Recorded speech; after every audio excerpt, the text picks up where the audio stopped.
How to delete a Grab account. Hello everyone, in this video I'm gonna show you how you can delete a Grab account.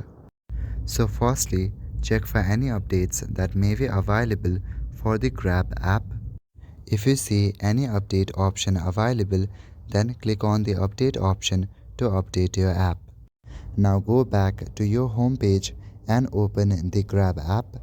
In Grab, make sure you are logged in to your account. Now from the bottom panel, go to your account tab. In your account section, scroll down.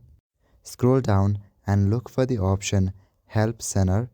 You will find this option under the section General. Open Help Center and you will land to this kind of page.